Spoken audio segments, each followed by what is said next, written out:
नमस्कार, मी Rupali Shevade, nutritionist and fitness coach from Pune. तुम्हा सगळ्यांना गुढीपाडव्याच्या हार्दिक शुभेच्छा. छान एन्जॉय करा सण, मस्त मजा करा, छान खाऊन पिऊन सगळ्यांना भेटून मस्तपैकी दिवस एन्जॉय करा आणि तुमचं वर्ष पण पुढे छान एन्जॉय करा. Yes, me being a dietitian तुम्हाला फेस्टिवल एन्जॉय करायला सांगते आहे, कारण का आपले फेस्टिवल्स खूप युनिक आहेत, त्यावेळेला केले जाणारे पदार्थ खूप युनिक आहेत आणि ते सगळे न्यूट्रिशियस आहेत. त्यामुळे भलेही तुम्ही तुमची वेट लॉसची जर्नी करत असाल तरी देखील माझी इच्छा आहे, माझी अशी विनंती आहे की कोणीही स्वतःवर अत्याचार करू नका. छान फेस्टिवल एन्जॉय करा आणि तो कसा अजून छान एन्जॉय करता येईल आणि स्टील तुमचं वेट लॉसची जर्नी जी आहे ती अफेक्ट नाही होणार याच्यासाठी काही टिप्स देते आहे. आय होप तुम्हाला ते आवडतील. आणखी काही माहिती हवी असेल तर नक्की मी सेपरेट व्हिडिओमध्ये करीन, पण आजचा व्हिडिओ आहे specifically for weight loss with आपले फेस्टिवल्स एन्जॉय करणं ह्याच्यासाठी. ओके, सो चला बघूयात की आपण काय काय प्रिकॉशन घेऊ शकतो आणि काय काय कशा पद्धतीने हा फेस्टिवल एन्जॉय करू शकतो. स्टेप बाय स्टेप सांगते. फर्स्ट थिंग, आपला माइंडसेट क्लिअर राहू दे की फेस्टिवल एन्जॉय करायचं आहे, हे चीटिंग नाही आहे. आपल्याला छान एन्जॉय करण्यासाठी फेस्टिवल्स आहेत. प्रत्येक फेस्टिवलच्या मागे काही ना काहीतरी शास्त्र, काही ना काहीतरी स्पिरिच्युअल गोष्टी आहेत. त्यामुळे त्याला आदर करणं आणि त्याला आपण करत राहिलो की पुढच्या पिढींना पण ते कळणार आहे. त्याच्यामुळे प्लीज गिल्ट आणू नका की हा एक वेगळा ब्रेक डे आपल्या ट्रान्सफॉर्मेशन जर्नीमध्ये आलेला आहे. त्यामुळे आपल्याला छान एन्जॉय करायचं असेल तर गिल्ट फिलिंग ठेवू नका. नाव सेकंड थिंग, सगळ्यात महत्त्वाचं आहे पाणी. दिवसभराच्या घाईगडबडीमध्ये, लोकांना भेटण्यामध्ये, पूजा अर्चा ह्या सगळ्या गोष्टींमध्ये जर का आपला वेळ जातो आहे आणि त्याच्यामध्ये लक्षात नाही आलं किती वेळ निघून गेलेला आहे, रूटीन आपलं नाही आहे, वेगळा फेस्टिवल दिवस चालू आहे, तर प्लीज रिमाइंडर लावा. पण काही करून दिवसभरात आपल्या एजप्रमाणे आणि आपल्या वेटप्रमाणे जे प्रपोर्शन डायटिशियनने तुम्हाला दिलेलं असेल त्याप्रमाणेच पाणी प्या, जेणेकरून जे सीझन वाईज, बिकॉज आत्ताचा जो सीझन आहे गुढीपाडवाच्या वेळेचा तो थोडासा आणखी उष्णता बाहेर आहे, ड्राय सीझन आहे. त्यामुळे पाणी मदत करणार आहे, आपल्याला डायजेशनसाठी पण मदत करणार आहे, टेम्परेचर मेंटेन करायला मदत करणार आहे. सगळ्यात महत्त्वाचं म्हणजे वेट लॉस करत असताना वॉटर रिटेन्शन होऊ नये आणि त्याच्यामुळे वेट गेन होऊ नये. त्यामुळे पाणी अगेन आपल्याला मदत करणार आहे. सो जे काही प्रिस्क्राईब पाण्याचं इंटेक आहे तो राहू देत आणि त्याच्याकडे लक्ष देण्यासाठी रिमाइंडर्स पण असू शकतात. पाणी ज्यांना प्लेन पिणं जर का शक्य नसेल तर लिक्विड कंप्लीट करायला तुम्हाला कोकोनट वॉटर, कोकम सरबत, लिंबू सरबत, ताक, मसाला ताक अशा पद्धतीने वेगळ्या लिक्विड फॉर्ममध्ये लिक्विड पण आपल्याला इंटेक करता येऊ शकतो, जेणेकरून पाणी आपल्याला पिता येईल. So that is another solution to complete our liquid. The third thing is, जे दिवसभराचा आपला प्लॅन आहे त्याच्यामध्ये डेफिनेटली आपण असं काहीतरी खाणार आहोत की जे थोडंसं हाय कॅलरी असणार आहे. स्वीट असू शकेल, तळलेले पदार्थ असू शकतील, काही असे पदार्थ आहेत जे मे बी ॲज अ थेरपेटिक आपली थेरपी जी आहे चालू डायटिशियन बरोबर ती कंप्लीट करू शकत नाही आहे. सो अशा वेळेला काय करायचं आहे तर ते मी सांगते. सगळ्यात पहिल्यांदा जे ताट आपण भरणार आहोत त्याच्यामध्ये छान कलरफुल ताट असू देत.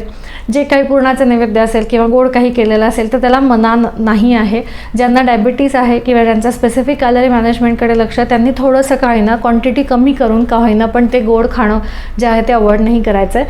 पण त्याच्याचबरोबर आपल्या ताटामध्ये काही असे घटक असले पाहिजेत जे आपल्याला स्पेसिफिकली आणखी बूस्ट करणार आहेत आपल्या जर्नीमध्ये. कसं ते सांगते. सो ताट असं भरायचं आहे की ज्याच्यामध्ये डावीकडून सुरू केल्यानंतर आपले जे सगळे षड रस आहेत ते सगळे असले पाहिजे. सो गोड, आंबट, खारट, तुरट, तिखट हे जे सगळे रस आहेत ह्याच्याने भलेही छोटू एक डॉट, एक चमचा अशा पद्धतीने चटणी, कोशिंबीर, पापड, एखादा आंबट पदार्थ, लोणचं असं जे आहे ते असू शकतं की त्याच्याचवर ताव मारायचा असं नाही, पण त्या घटना त्या सगळ्या गोष्टी महत्त्वाच्या आहेत. आता या गोष्टी ज्या आहेत त्या आपल्या शरीराला, आपल्या जिभेवर एक लाळ निर्माण करण्यासाठी ज्या सगळ्या ग्रंथी काम करणार आहेत त्याला ॲक्टिवेट करणार आहेत, लाळ निर्माण होणार आहे छान. सो आपण जे काही खाणार आहोत ते आपल्याला पचायची सुरुवात त्यांच्याकडे बघण्यापासून होणार आहे. त्यामुळे ह्या गोष्टी छोट्या छोट्या अगदी एक थेंब का होईना पण ताटामध्ये असतील तर आपल्याला डायजेशनला त्या इम्प्रूव्ह करणार आहेत जे काही आपण पुढे खाणार आहोत त्याच्यासाठी. त्यामुळे ते नक्कीच अवॉइड करू नका, ते ताटात तुमचं असू शकतं. ठीक आहे.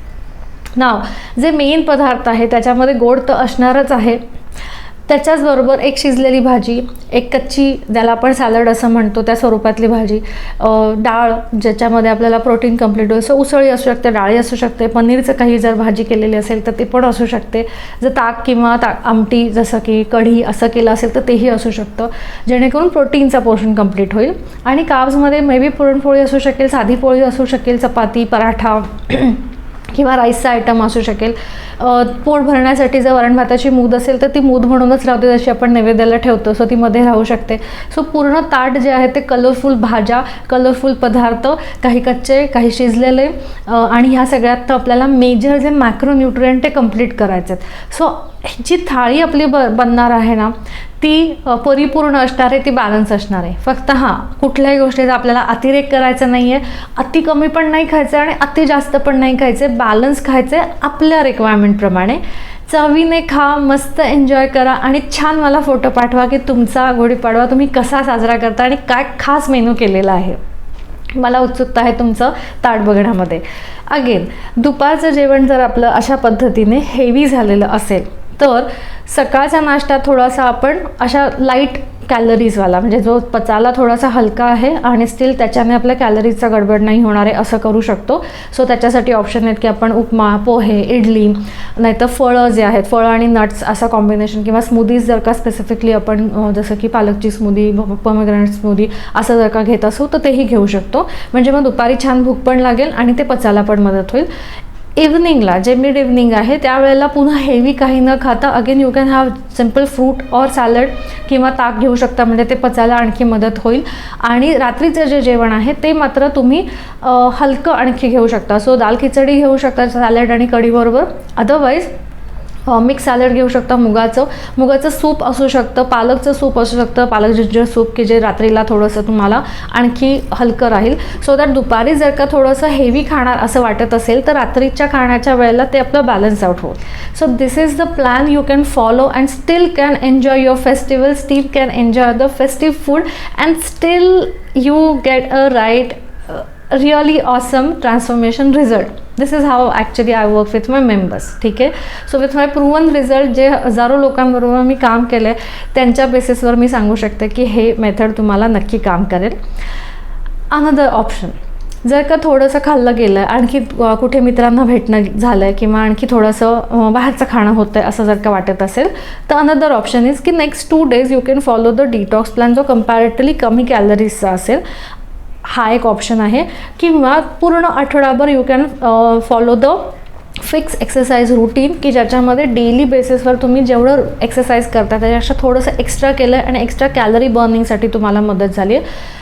इन शॉर्ट, जे काही करणार आहेत त्याच्यामध्ये तो दिवस सोडून पुढचा आठवडा स्टील तुमचा मॅनेज होईल, पुढचे 2 दिवस स्टील तुमचं मॅनेज होईल, खाणं पिणं, कॅलरी मॅनेजमेंट होईल. आणि जे ताट तुम्ही भरलेलं असेल त्या दिवसाचं किंवा दिवसभर जे खाल्लेलं असेल ते स्टील तुम्हाला बॅलन्स न्यूट्रिशन देईन, जे तुमच्या शरीराचे हाल नाही करणार आहे.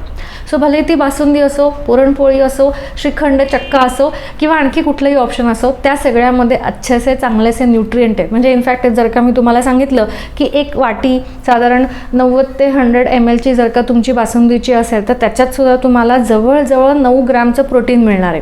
तेवढी वाटीभर बासुंदी खा असं मी तुम्हाला नाही सांगत आहे, पण बासुंदी जरी गोड आहे, येस त्याच्यामध्ये कॅलरीज, म्हणजे एवढ्याशा वाटीमध्ये सुद्धा कॅलरीज 200 कॅलरीज असणार आहेत. सो डिपेंड करेल कोणाचा किती BMR आहे, किती कॅलरी रिक्वायरमेंट आहे, त्याच्यानुसार त्याचं पोर्शन साईज जो चेंज होईल. ठीक आहे. त्याचबरोबर ह्या कॅलरीज संध्याकाळी मॅनेज होतील, त्याचबरोबर ह्या कॅलरीज नेक्स्ट डेला मॅनेज होतील विथ डिटॉक्स प्लॅन किंवा with the extra activities, and still you can enjoy the festival. ठीक आहे.